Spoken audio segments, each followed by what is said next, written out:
Good morning, everyone. Thank you for joining us in our webinar series this morning. My name is Shaisa Sarfat, and I will be your moderator for today's session. For those of you who would have joined in our previous webinar sessions, we welcome you once again. And for those of you joining in for the first time, we hope that you enjoy this session and that the information presented to you is helpful. Today's topic is on understanding payroll and is hosted by two of our payroll professionals, Ms. Roshni Ramlal, our payroll manager, who has over 20 years experience, and Ms. Giselle Douglas, our payroll officer, who has over 5 years experience in this field. Before I pass you on to our presenters, I will share with you some general housekeeping guidelines. Firstly, you would have noticed that once you joined in, your microphones would have been muted, and this is to minimize any distractions during the course of our presentation. Next, any questions during the webinar can be typed using the chat feature, which will be answered after the presentation. Now on to my first colleague, Ms. Roshni Ramlal. Roshni? Thank you, Shaista. Good day, everyone. I'm Roshni Ramlal, and thank you so much for joining us today for Eve Anderson's webinar on understanding payroll. This year, Eve Anderson is celebrating its 50th anniversary, and we are very proud of our achievements over the years. Eve Anderson has a presence in Trinidad and Tobago as well as Guyana, and we offer a full suite of services in both countries. The following is the listing of the services that Eve Anderson offers, and these services are offered HR recruitment, HSC advisory, employee training, and payroll management services. Please feel free to reach out to us where we can provide more assistance to let you know more about the services offered. Payday is an important day in the lives of all employees. It is essential that employees are paid accurately and on time. In today's session, you will learn about the payroll services offered, benefits of outsourcing your payroll to us, how to compute PAYE, and the employer's roles and responsibilities. As we begin, we look firstly at our payroll management services. Our payroll management services consist of temporary resourcing, payroll outsourcing, and independent contractor services. Now, firstly, we will look at our temporary resourcing. Our temporary resourcing is where temp workers are engaged for a specific period of time based on the needs of our clients. Our temporary resourcing comes in three categories, where we have fixed term, project or task-based, and seasonal. And I'll give an example of what seasonal really refers to. So for instance, during the Christmas holidays, you may have a high volume of sales. You may require additional staff. You can engage our temporary staff only for that specific period and not have them on your payroll as a permanent expense going forward. We will be more than happy to provide these services to you, and we handle the full tax calculation, disbursement of net salary payments, and remittance to the relevant authorities. We now move on to our payroll outsourcing services. Payroll outsourcing is simply engaging an external provider to help you with all payroll-related activities. Some of the outsourced services include handling all aspects of our payroll, which includes calculations and reporting to the relevant authorities.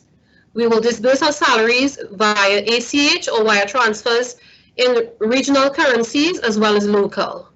Our payslips are password protected and can be emailed to employees. We also do remittance of statutory payments to the relevant authorities. For Trinidad and Tobago, we will submit a TD4 form to employees and to the statutory authorities, along with an annual return at the end of the year. Our services extend to locally and regionally in Barbados, Grenada, St. Lucia, and Guyana. We also offer leave reporting. Our leave reporting is basically where we track sick and vacation on our payroll software, and reports are provided to clients for their records, which may show the amount of leave taken as well as the balances that are remaining.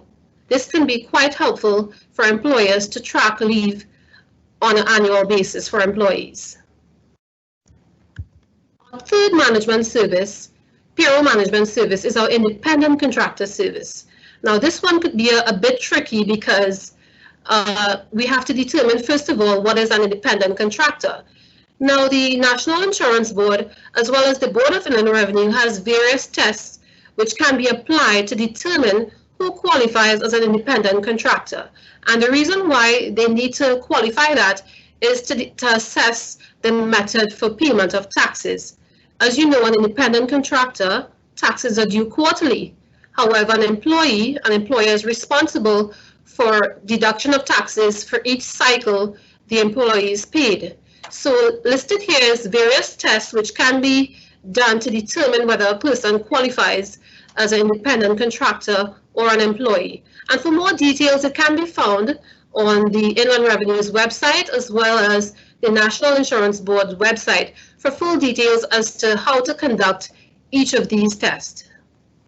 Our independent contractor services we offer is similar to our regular payroll outsourcing service, which is full tax calculation and reporting, direct deposit or wire transfer, emailing of payslips, and remittance of statutory payments, as I mentioned previously, on a quarterly basis. We also do end-of-year reporting, which is slightly different for our independent contractor to the Board of Inland Revenue.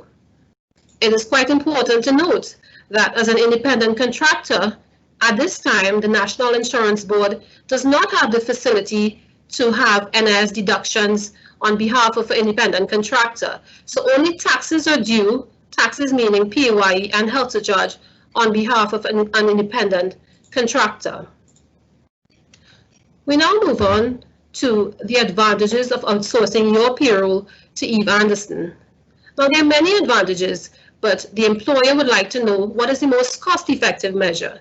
Basically, you will not be required to purchase a software, nor pay annual license fees, nor hire an entire department to handle this function. As well as, it will limit the number of persons who have access to that information because, as you know, payroll is very sensitive and information relating to salaries should not be privy to everyone within an organization. Outsourcing your payroll function only limits it to the external provider who will handle that calculation and processing of the employee's salary. An employer also wants to ensure that they have the time to focus on their core business. And this way, the external provider can take over with respect to that payroll processing to ensure that they follow the strict and the latest tax rules and regulation to prevent any errors and, of course, any late filing. So these are just some of the benefits, but of course, there are many more, if you outsource your payroll to Eve Anderson. And please feel free to touch base with me, and I'll be more than happy to share many of the other benefits which we can offer for our payroll services. Now, when an employer sets up a company and they have the employees to hire, they must ensure that they are registered for a BIR file number, a PAYE number, as well as a national insurance number. These numbers are used for payment of taxes and NIS payments, each payroll frequency. The employer must ensure that they are registered with the NIB within 14 days of hiring their first employee. They are also responsible for deductions and appropriate deductions on behalf of the employees. They must also ensure that it's remitted on time to the relevant authorities. It is also a requirement for the employer to ensure that employees are registered and they submit their individual BIR and their NIS numbers. This is very important for remittance of payments and submission of the end-of-year report to the Board of Inland Revenue. When a new joiner joins a company, the employer must also ensure that a TD1 form is submitted at the beginning of employment. This is to ensure that the correct tax liability is applied to the employee's payment. We now move on to our mandatory statutory deductions, pay as you earn or PAYE. Now, PAYE is the tax payment in Trinidad. PAYE is not charged on the first $72,000 of an individual's income. Anything in excess of that, up to $1 million, is taxed at 25%. Anything above $1 million is taxed at 30%. We now move on to health surcharge. Health surcharge is also a tax, but is levied on a person's income at two rates. One, which is $4.80 per week, and the second, which is $8.25 per week. Health surcharge is based on a person's monthly or their weekly income, and deductions are based on the number of Mondays in a period. So basically, some periods may have 4 Mondays, and others may have 5 Mondays. So it's basically the rate multiplied by the number of Mondays to determine the amount of health surcharge which will be due from the employee. We now move on to payment of individual taxes. Now you can have the calculations very accurate, but if you don't remit it on time, that could be a serious problem. When are payments due? Payments are due by the 15th of the following month for the prior month's contributions. However, if these payments are not paid on time, it will incur a penalty of 25%. Interest is also accrued at a rate of 20% after the 15th on all unpaid amounts. Please note that the BR now accepts payment of taxes online. You can liaise with your relevant banks to have this set up, this feature where you can pay your taxes online through their automated clearinghouse facility. You can also do it through the BIR's e-tax system. Once you're registered, you can file your PAYE returns online as well. So these are some of the advantages with our online features. We move on to a very interesting topic now, which is national insurance. NIS in Trinidad and Tobago is a system of contributions for employees and employers to contribute towards. In other countries, NIS is referred to as Social Security. In Trinidad, the employer contributes 2/3 of the contributions and the employee contributes 1/3. It is based on a contribution table and is based on a person's monthly or their weekly income. Payment of NIS. Payment of NIS should be made on the 15th of the following month for the prior month's contribution. A penalty of 25% will also be applied for unpaid amounts, but the interest is slightly different to the way the calculation of PAYE interest, because the interest is at a rate of 15%, but it doesn't start until the 15th of this, until after the 15th of the second month, right? So whereas in PAYE, interest begins from the 15th of the month in which the payment is due, for NIS, interest only begins from the 15th of the second month. So that's a slight difference in terms of the interest calculation for NIS. I now move on to calculation of PAYE, and this is where I have my colleague Giselle Douglas, who's quite versed in the calculations, and she will take you through a step-by-step calculation to provide a better understanding to you. Giselle?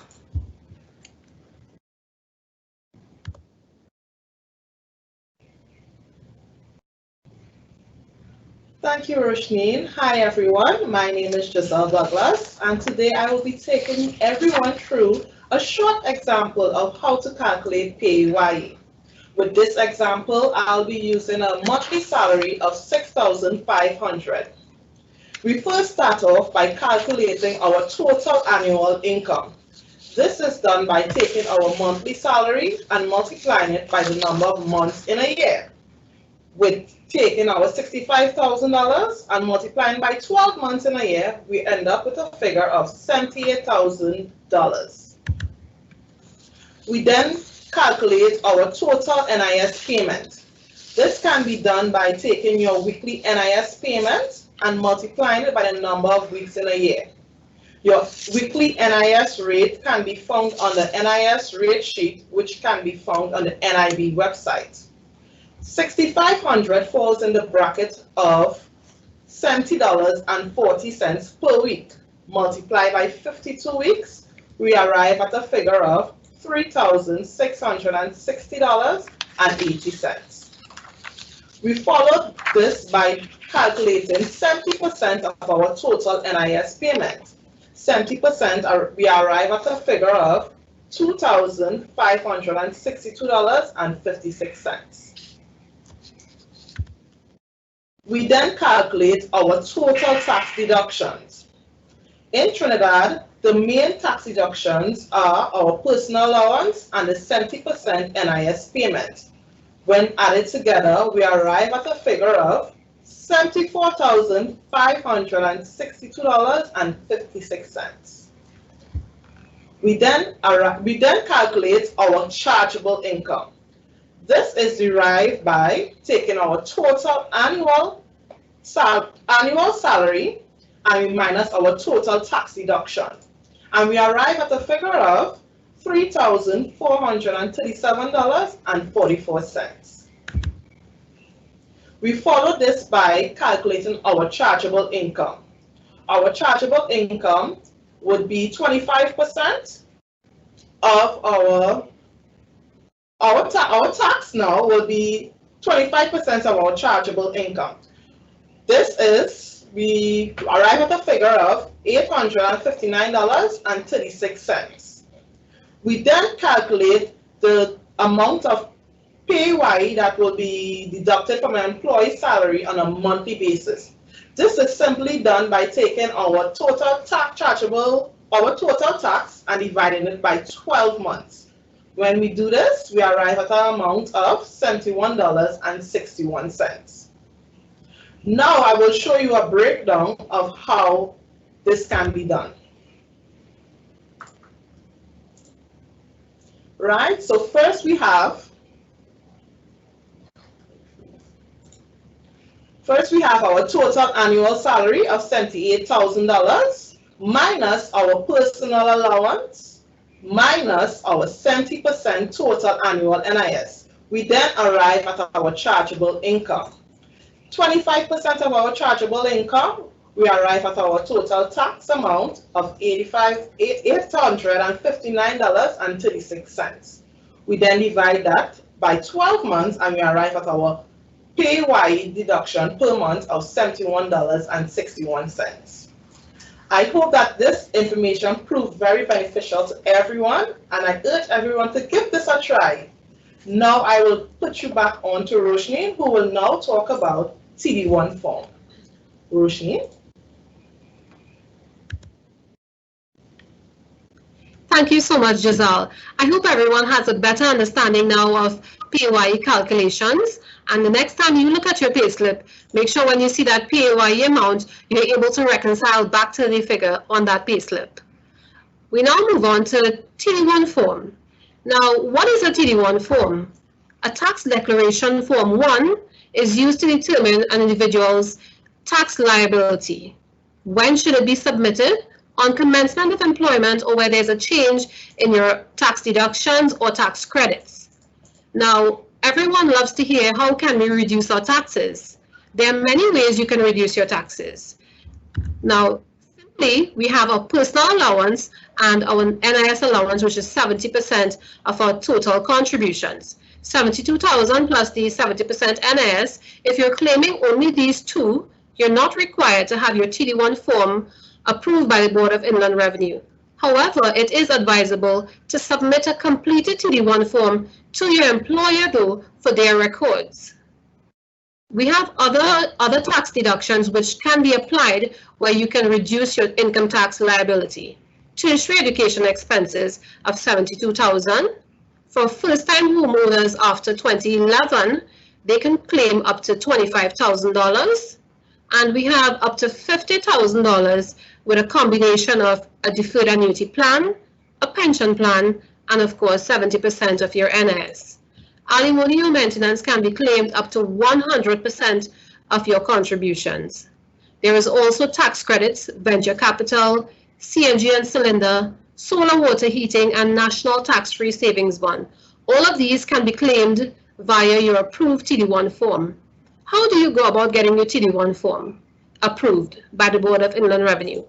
If you look on page 3 of a TD1 form, it outlines the various documents which are required to be submitted along with your TD1 form to the Board of Inland Revenue. Once this information is provided to them and they have the necessary information and it meets their requirements, approval will be given. This TD1 form is then given to the employer to enter on the payroll to reduce your tax liability. So subsequently, you will see a reduction in your taxes once you submit that approved TD1 form to your employer, which is something we all look out for. On to TD4 form. Many of you, once you're employed, you will have received a TD4 form. But what is a TD4 form exactly? A TD4 form is an annual statement which shows your total remuneration, all of the allowances and benefits that are paid, as well as your statutory amounts that are deducted throughout the year, which includes your PAYE, NS, and health surcharge. It has also any pension contributions which would have been deducted on your behalf from the employer. TD4 certificates are done in quadruplicates. 2 copies are given to employees. 1 is retained by the employer for their records, and another copy is given to the Board of Inland Revenue along with their annual return form at the end of February each year. TD4 slips must be given to employees by the last day of February of the following year of the prior year's income. We now move on to a summary of our statutory deductions. Just a recap of what we would have went over in terms of our statutory amounts. PAYE is charged at 2 tax rates, 25% for $72,000 and above, straight up to $1 million, and anything above $1 million of your chargeable income is taxed at a rate of 30%. Taxpayers are allowed a personal or tax-free allowance of $72,000 plus 70% of their NS contributions. And of course, you're not required to have your TD1 approved for these basic allowances. Health surcharge comes in the form of 2 rates, $4.80 per week or $8.25 per week. And NS is based on the contributions table, whether or not it's your weekly or your monthly income, whichever category you fall in. 2/3 of the contributions are contributed by the employer and 1/3 by the employee. And of course, the contributions for NS and health surcharge are based on the number of Mondays in a period. I hope you found today's session to be quite informative. I now invite you, if you have any questions, please feel free to ask and I'll try my best to assist as much as possible. Hi Roshni, we have quite a bit of questions here for you. The first one goes, how is it beneficial to my company to outsource our payroll services or our payroll to Eve Anderson Recruitment? That's a lovely question. It's a question I would love to hear. So why outsource your payroll to Eve Anderson? It allows you to focus on your core business. Of course, employers want to hear that they can save time and money as well. So there's no need to hire an entire department to handle that function, nor is it necessary to purchase a software, pay annual license fees. Also, we would maintain your records and stay up to date with the latest tax rules and regulations. Great, thank you for that. The next question goes, as an independent contractor, can I choose to pay NIS or not? If I must pay NIS, who pays the employer's contribution? Well, unfortunately, at this time, the NIB does not have the facility to receive independent contractors' NIS contributions. So no NIS payments are not paid on behalf of an independent contractor. Great. Next, when a tax is due for an independent contractor? Also, what is the penalty for late payments? So taxes are due slightly different for an independent contractor in comparison to an employee. For an independent contractor, taxes are due quarterly, which will be March, June, September, and December each year. Now, there's no penalty that's applied, but interest will be charged on late payments at a rate of 20% per annum. Thanks, Roshni. We have one person asking, can I get a copy of this presentation? The presentation will be sent to each participant via a link on YouTube. So yes, you will have access to that information. Great, I'm sure some of these persons here will be happy to hear that. Another question I have, if I have an annuity plan, how do I get my TD1 approved? Okay, so as I mentioned, there are some tax deductions that are required to be approved by the Board of Inland Revenue. And an annuity, you would need to contact your annuity provider to provide a statement to you with the amounts that you contributed for the prior year, as well as the projected contributions for the current year. That should be submitted with a completed TD1 form and a payslip, along with a stamp of the BAR initial approval of that policy. And more information, as I said, can be found at the third page of a TD, at the back of the TD1 form. Great. Next, if I'm receiving a benefit from NIB, will I be subjected to NIS and HSC deductions? If you're in receipt of any of the NIS benefits, for instance, retirement, maternity, sickness, or injury, no, you will not be required to pay NIS contributions. And as you know, NIS goes hand in hand with health surcharge, so health surcharge deductions will not apply as well. Next, is NIS charged on the basic salary alone? No, it's not. So NIS is charged on your gross income, which includes basic salary plus allowances.